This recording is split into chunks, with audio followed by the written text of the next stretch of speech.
naman ng isang lider ng Kamara na matatapos sa tamang oras ang pagpasa sa 2026 budget proposal. Kahit pa may gusot sa deliberasyon sa bicameral conference. Ang detalye sa report ni Mela Lesmoras.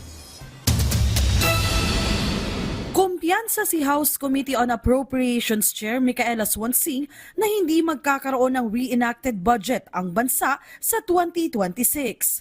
Ito ay kahit pa nagkakaaberya sa deliberasyon ng Bicameral Conference Committee o BICAM hinggil sa panukalang pambansang pondo para sa susunod na taon.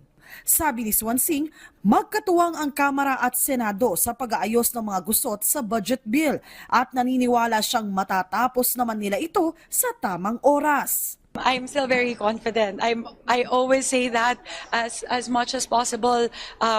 We want to make sure we don't have a reenacted budget. We're solutions-oriented. We want to find solutions to whatever areas of concerns or disagreements there are. So if we're able to resume the BICAM proceedings as soon as possible, that would be best. Kasama sana sa House contingent para sa BICAM si Surigao del Sur 1st District Representative Romeo Momos Sr. Pero nagbitiw siya nitong weekend sa BICAM sa ngalan ng delikadeza. Kamakailan lang, may naghain kasi ng reklamong plunder at graft laban sa kanya sa ombudsman, bagamat una na niyang itinanggi ang mga paratang.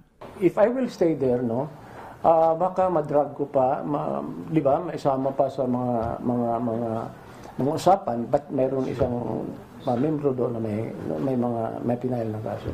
But remember, I resigned as member of the BICAM, not because I'm guilty.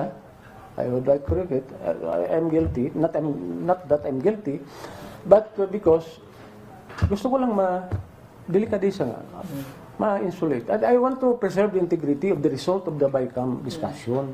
Sa ngayon, hindi pa tiyak kung hanggang kailan ang magiging deliberasyon ng BICAM ukol sa 2026 budget proposal. Basta't paalala ni House Committee on Basic Education and Culture Chair Roman Romulo, bukod sa pagpasa ng panukala, mahalaga rin ang implementasyon nito.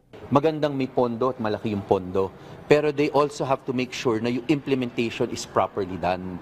Kasi kung wala rin naman talagang absorptive capacity para ma-implement siya properly, ay sayang yung pondo. Mela Lesmoras para sa Pambansang TV sa Bagong Pilipinas.